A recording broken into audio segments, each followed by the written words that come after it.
Hello students, আশা করি তোমরা সবাই ভালো আছো, সুস্থ আছো। আজকে দেখো তোমাদের পরীক্ষা চলে আসছে এইচএস এর 2022-এর। তো তাই জন্য তোমাদের অনেকের জানার থাকে বা কমেন্টে জানতে চাইছো যে কিছু ইম্পর্টেন্ট কোশ্চেন সলভ করাতে। তো সেই জন্য আজকে আমি 5 মার্কসের কিছু কোশ্চেন্স, বেসিক্যালি এগুলো প্রিভিয়াস ইয়ার্সের যে কোশ্চেন্সগুলো আছে, মানে ওয়েস্ট বেঙ্গল বোর্ডের প্রিভিয়াস ইয়ার্সের যে কোশ্চেন্সগুলো 2015 থেকে 2020 পর্যন্ত এসেছে, সেগুলোর আমি একটা সামারি বলে দিচ্ছি। মানে যাতে তোমরা 2015 থেকে 2020 পর্যন্ত কোশ্চেন্স দেখো, কিছু আমি ডিসকাস করি প্রিভিয়াস ইয়ার্সে, সেখান থেকে তোমরা বুঝতে পারবে যে ধরনটা কি হয় বা কিভাবে কোশ্চেন্সগুলো আসতে পারে আর কি। সেখান থেকে ইম্পর্টেন্ট কিছু পার্টও তোমরা বুঝে যাবে। আমি আজকে 5 মার্কসের গুলো বলছি, দেন 3 মার্কসের বলবো, তারপরে এমসিকিউ সলভ করাবো। তোমরা কমেন্টে জানিও যে তোমাদের এটাতে হেল্প হচ্ছে কিনা। তোমরা অনেকেই বেশ কিছু সাজেশনস বা ইম্পর্টেন্ট কোশ্চেন্স বলতে বলেছিলে। তোমরা যদি প্লেলিস্ট চেক করো দেখবে সাজেশনস কিছু কোশ্চেন্স বলা আছে। আসলে কি ব্যাপারটা বলতো, সাজেশন ভিত্তিকভাবে পড়ে খুব ভালো, মানে যেহেতু ম্যাক্সিমাম স্টুডেন্টসরা যারা এইচএস দিতে চলেছো, তারা যারাই ধরো physics, chemistry, maths, biology, pure science থেকে ধরো যাচ্ছ, তারা ম্যাক্সিমাম স্টুডেন্টরাই কিন্তু কোনো না কোনো কম্পিটিটিভ এক্সামসও তোমরা দেবে। তোমরা নিট দেবে, তোমরা জেন পাস দেবে, তোমরা জিএনএম, এএনএম, এরকম বিভিন্ন এক্সামস এখন স্টুডেন্টরা দিয়ে থাকে। এবং তাই জন্য আমি বলবো, আমার মনে হয় যে ওই রিডিউস সিলেবাস ফলো করা বা প্রচণ্ড সাজেশন ভিত্তিক না পড়ে তোমরা বিষয়গুলোকে খুব ভালো করে বুঝে যাও। ক্লাস 11-12 বেসিসে বায়োলজিতে যে সিলেবাসটা রয়েছে, বিশেষ করে মানে তোমরা শুধু তো 12-এর এক্সাম দিতে যাচ্ছ, একদম না পড়া যাবে না এরকম কিন্তু নয়। তো চলো শুরু করা যাক। কিছু কোশ্চেন্স দেখো 2015-তে, আমি আসলে পরপর কোশ্চেন্স কিছু বলি, বলতে বলতে বিষয়টা তোমরা বুঝতে পারবে যে কি ধরনের ধরো কোশ্চেন্স আসতে পারে বা কি প্যাটার্নে কোশ্চেন্সগুলো আসছে। যেমন 2015-এ দেখো কোশ্চেন্স এসেছে রজত চক্র বা মেনস্ট্রুয়াল সাইকেল। মেনস্ট্রুয়াল সাইকেলের কোশ্চেন্স এসেছে, ঠিক আছে? মানে ওটা কি, মেনস্ট্রুয়াল সাইকেল কি বা রজত চক্র কি, এরকম একটা কোশ্চেন ছিল। তার সঙ্গে বলেছে যে রজত চক্রের বিভিন্ন দশায় জরায়ু গাত্রের পরিবর্তনগুলি সংক্ষেপে লেখো। মানে কি বলেছে না, মেনস্ট্রুয়াল সাইকেলের সময় ইউটেরাস ওয়ালে কি কি চেঞ্জেস গুলো আসছে, ইউটেরাস ওয়ালের চেঞ্জেস কি কি আসছে সেটা ডিসকাস করতে। এবং মার্কস হচ্ছে বুঝতেই পারছো, এটা 5 মার্কসের কোশ্চেন। তো 1+4 বা 2+3 এভাবে তোমাদের থাকতে পারে। একটা ইম্পর্টেন্ট কোশ্চেন, এটা বোঝা যাচ্ছে। তো তাহলে এটাই আমরা যদি অল্টারনেটলি দেখি, মানে ধরো কিভাবে আসছে সবগুলোতেই, এটা আমরা জানি হিউম্যান রিপ্রোডাকশনের চ্যাপ্টারের একটা কোশ্চেন, খুবই ইম্পর্টেন্ট। এর আগের দিনই আমি একটা ভিডিওতে এটা পুরোটা ডিসকাস করেছিলাম। তো তোমরা ওখানে জিনিসটা কি সেটা দেবে, এবং ইউটেরাস ওয়ালের কি চেঞ্জেস হচ্ছে সেটাকে উইথ ডায়াগ্রাম দিতে পারলে খুব ভালো মার্কস পাবে। বিশাল দেখো 5 নম্বরটাও তোমাদের ভেঙে আসে, তো তাই জন্য বিশাল বড় পাতার পর পাতা অ্যান্সার লেখার দরকার নেই, 2টা পয়েন্ট অ্যান্সার করবে, সঙ্গে ছোট ছোট ডায়াগ্রাম, যেগুলো ডায়াগ্রাম দেওয়া যেতে পারে সেগুলো দিলে ভালো হয়, ঠিক আছে? তো এর পরের কোশ্চেন দেখো থাকছে যে বলছে শস্য এবং ভ্রূণ গঠনে উল্লেখযোগ্য সপুষ্পক উদ্ভিদের নিষেক পদ্ধতি সংক্ষেপে লেখো। তার মানে কি, এর সঙ্গে পরে যেটা এসেছিল সেটা হচ্ছে কি না, ফার্টিলাইজেশন প্রসেস বা নিষেক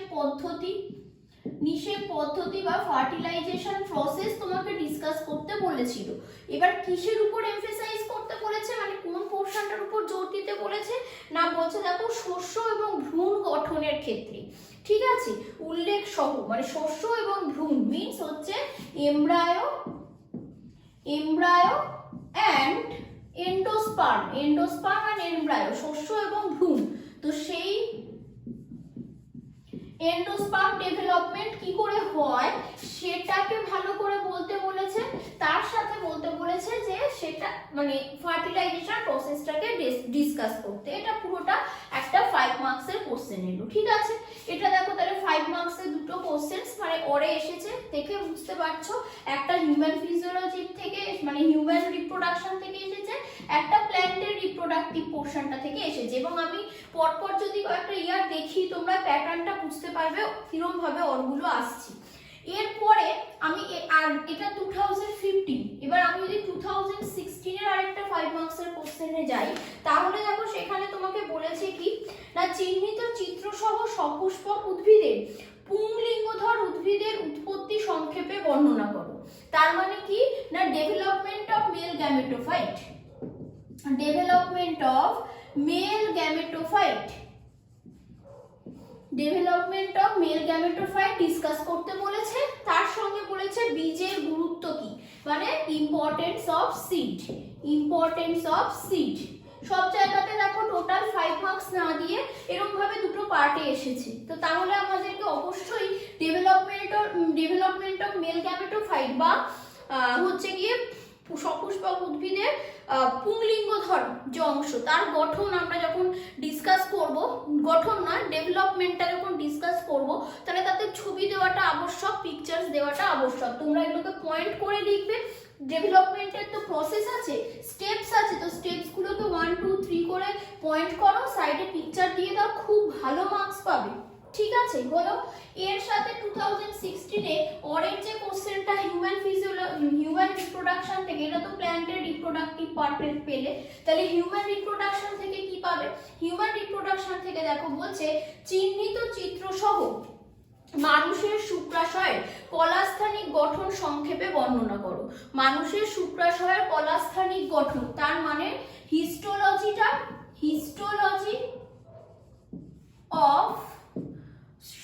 হিস্টোলজিটা তোমাদেরকে বলতে হবে টেস্টিস।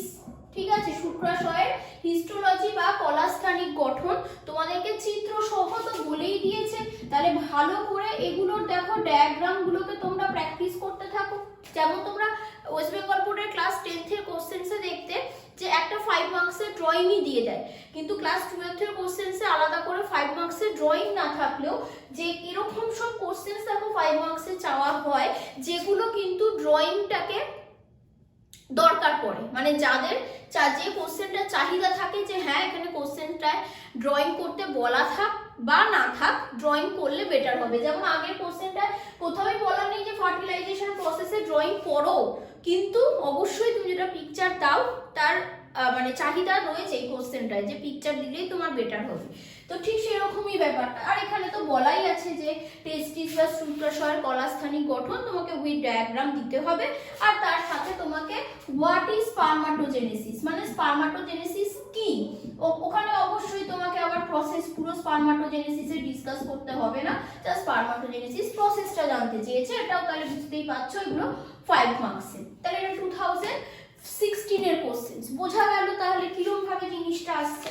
এবার যদি চলে যাই আমরা 2017 দেখো 5 মার্কসের যে এই পোরশনটা এসেছে 2017 সেখানে দেখো বলছে যে গুপ্তবীজী উদ্ভিদ, ঠিক সেখানে বলেছে দেখো গুপ্তবীজী উদ্ভিদের দ্বিনিষেক পদ্ধতি সংক্ষেপে ব্যাখ্যা করো।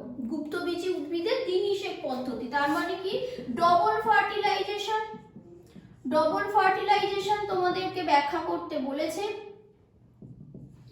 অবশ্যই এখানে ডবল ফার্টিলাইজেশনে কি বললো যে চিত্র সহ বা উইথ ডায়াগ্রাম বলেনি, বাট এটা অবশ্যই ডিমান্ড করছে যে তুমি পিকচার দাও। তো তাই যারা ভালো মার্কস এক্সপেক্ট করছো অবশ্যই কিন্তু সাইডে ডবল ফার্টিলাইজেশনের পিকচার দেবে, পয়েন্ট ওয়াইজ ডবল ফার্টিলাইজেশনের প্রসেস কি সেটা লিখবে। ক্লিয়ার হলো?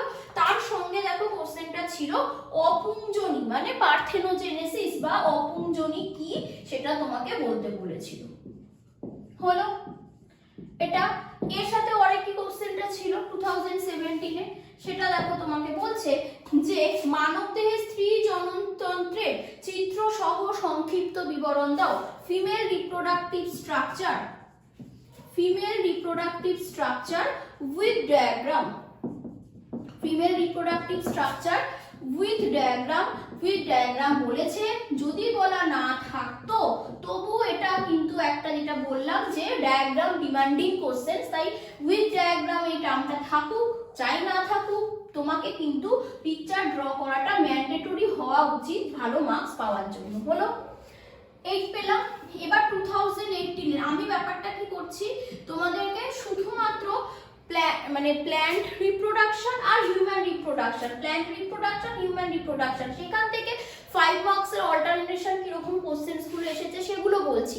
দেন জেনেটিক্সে চলে আসবো, আবার ইয়ার ওয়াইজ গুলো বলবো, যাতে তোমাদের বুঝতে সুবিধা হয় যে এগুলোকে অল্টারনেটলি কিভাবে পড়বে। ব্যাপারটা বোঝা গেল। 2018-এ যদি আমি আসি, 2018-এ ঠিক একইভাবে প্ল্যান্ট রিপ্রোডাকশন এবং হিউম্যান রিপ্রোডাকশনের কিরকম কোশ্চেন্স তাকে পাওয়া গেছে। বলছে সপুষ্পক উদ্ভিদের ইতর পরাগযোগ সংক্রান্ত কৌশলগুলি উদাহরণ সহ সংক্ষেপে বর্ণনা করো। ইতর পরাগযোগ মানে হলো ক্রস পলিনেশন প্রসেস, ইতর পরাগযোগের পদ্ধতি, সেটা ডিসকাস করতে বলেছে। ঠিক আছে, তার সঙ্গে বলেছে পতঙ্গ পরাগী পুষ্পের যে কোনো দুটি বৈশিষ্ট্য। পতঙ্গ পরাগী মানে ইনসেক্ট পলিনেটেড, তোমরা জানো তো তার দুটো দেখো ক্যারেক্টার, ইনসেক্ট পলিনেটেড প্ল্যান্ট বা ফ্লাওয়ার যাই বলো না কেন, তার দুটো ক্যারেক্টার বলতে বলেছে। এবার তোমরা বুঝতেই পারছো যে 2018-এ ইনসেক্ট পলিনেটেড প্ল্যান্টের ক্যারেক্টার চেয়েছিল, মানে এই নয় যে 2022-তেও শুধুমাত্র ইনসেক্ট পলিনেটেড ফ্লাওয়ারেরই বা ক্যারেক্টার চাইবে, সেটা হতেই পারে। তোমাকে এয়ার পলিনেটেড চাইতে পারে, তোমাকে উইন্ড মানে আদার্স ওয়াটার পলিনেটেড চাইতে পারে, স্নেল পলিনেটেড চাইতে পারে। তো তাই জন্য আমরা কি করব না, সব রকম পলিনেটেড যে পলিনেশনের উপর ডিপেন্ড করে, মানে এজেন্ট অফ পলিনেটার্স কি কি আছে সেটার উপর ডিপেন্ড করে প্ল্যান্টের যে ক্লাসিফিকেশন বা ফ্লাওয়ার্সের যে ক্যারেক্টারস গুলো আমরা পড়ে রাখবো, যাতে এরকম ভাঙা টাইপের কোশ্চেন্স গুলোতে এখানে দুটো তো তুমি বলতেই পারো এটা 3+2 ফর্মে, তো 2 মার্কস ঠিকঠাক লিখতে পারলে তুমি ফুল মার্কস এখানে পেয়ে যাচ্ছ। এটা হলো। এর সঙ্গে অরের কোশ্চেনটা, মানে এটা তো প্ল্যান্টের রিপ্রোডাকশন পার্ট থেকে পাচ্ছ, তাহলে অ্যানিমাল রিপ্রোডাকশন থেকে কি এসেছিল দেখো, বলছে শব্দচিত্রের মাধ্যমে মানবদেহে শুক্রাণু উৎপাদন প্রক্রিয়াটি উপস্থাপন করো। তার মানে এখানে তোমাকে স্পারমাটোজেনেসিস ডিসকাস করতে বলছে উইথ মানে শব্দচিত্র। স্পারমাটোজেনেসিস শব্দচিত্র মানে ফ্লো চার্ট টাইপের বানাবে, ঠিক আছে, ফ্লো চার্ট বানিয়ে এটাকে ডিসকাস করতে বলেছে। দেন বলছে অ্যাক্রোজোম বিক্রিয়া এবং ইমপ্ল্যান্টেশন বলতে কি বোঝো, তোমাকে অ্যাক্রোজোমাল রিঅ্যাকশন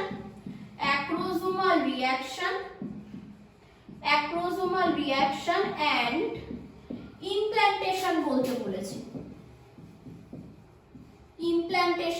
বলেছে। তাহলে বোঝা যাচ্ছে তোমাকে স্পারমাটোজেনেসিসের ফ্লোচার্ট বানাতে হবে, অ্যাক্রোজোমাল রিঅ্যাকশন বলতে হবে, ইমপ্ল্যান্টেশন বলতে হবে। বুঝতেই পারছো যে বিশাল কিছু মানে গোটা পাতার পর পাতা গল্প লেখার কোনো ব্যাপারই নয়, ছোট ছোট ভাবে ঠিক টু দ্য পয়েন্টে অ্যানসারস করবে, ফুল মার্কস এখানে তোমরা পাবে। এটা হলো। তো তাহলে স্পারমাটোজেনেসিস যেরকম দিয়েছে সেরকম কোনো একবার তোমাকে এবার এক্সপেক্ট করতেও পারো যে উজেনেসিসও হতে পারে, স্পারমাটোজেনেসিসও আসতে পারে, কিন্তু কোশ্চেন্স গুলো দেখলে তোমরা বুঝতে পারছো যে কোন পোরশনস গুলো বেশি ইম্পর্টেন্ট। সেটা হলো। তাহলে 2018-এর পর 2019 যদি আমি দেখি, তাহলে 2019-এ দেখো কি কি কোশ্চেন্স বলছে, যে চিহ্নিত চিত্র সহ গুপ্তবীজী উদ্ভিদের, এখানে 2000 আচ্ছা হ্যাঁ, গুপ্তবীজী উদ্ভিদের পুলিঙ্গধর উৎপত্তি এবং পরিস্ফুরণ সম্পর্কে বর্ণনা করো। আর স্পোরোপোলেনিন কি, একটু যদি খেয়াল করো, আমরা এক্ষুনি এই কোশ্চেনটা লিখে এসেছি, কোন এই যে ডেভেলপমেন্ট অফ মেল গ্যামেটোফাইট, সেটাই এখানে আবার দেখো একবার রিপিট হয়েছে 2019-এ, যে পুংলিঙ্গধরের উৎপত্তি। তাহলে 2016-এ যেটা এসেছিল, 2019-এ এই পোরশনটা ডেভেলপমেন্ট অফ মেল গ্যামেটোফাইটটা আবার রিপিট হলো, কিন্তু তার সাথে 2016-এ এসেছিল ইম্পর্টেন্স অফ সিড, আর এবার 2019-এর কোশ্চেনটা দেখো তার সঙ্গে এসেছে যে স্পোরোপোলেনিন কি, হোয়াট ইজ স্পোরোপোলেনিন, বোঝা গেল।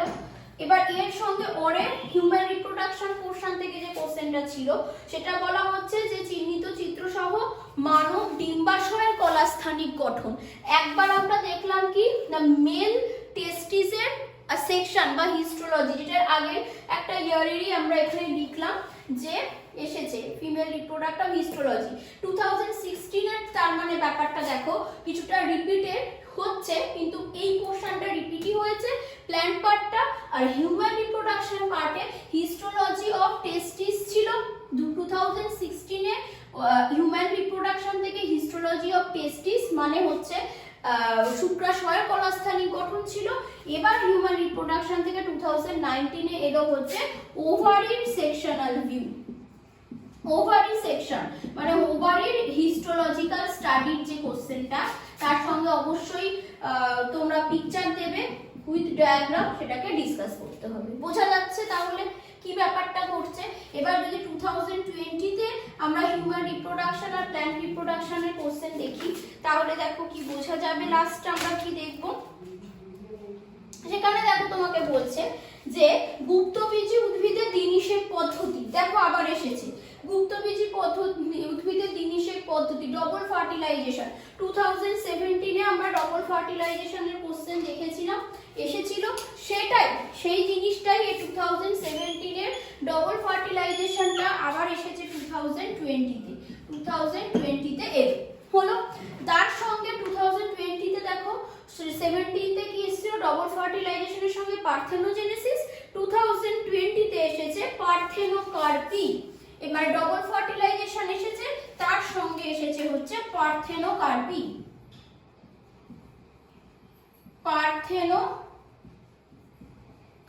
হলো এটা। এর সঙ্গে ওরে হিউম্যান রিপ্রোডাকশনের কোশ্চেনটা কি ছিল না, হিউম্যান রিপ্রোডাকশনের কোশ্চেনটা দেখো তোমাকে বলছে রজত চক্রের বিভিন্ন দশায় মানব জরায়ুর পরিবর্তনগুলি ছকের আকারে উল্লেখ করো। আর ক্যাপাসিটেশন কি, রজত চক্রের বিভিন্ন দশায় জরায়ুর পরিবর্তন মানে এইটা মেনস্ট্রুয়াল সাইকেল আর ইউটেরাইন ওয়াল চেঞ্জেস ডিউরিং মেনস্ট্রুয়াল সাইকেল, মানে 2015-এ যেটা এসেছিল সেটা দেখো 2020-এর ওরে আবার একবার এসেছে হলো।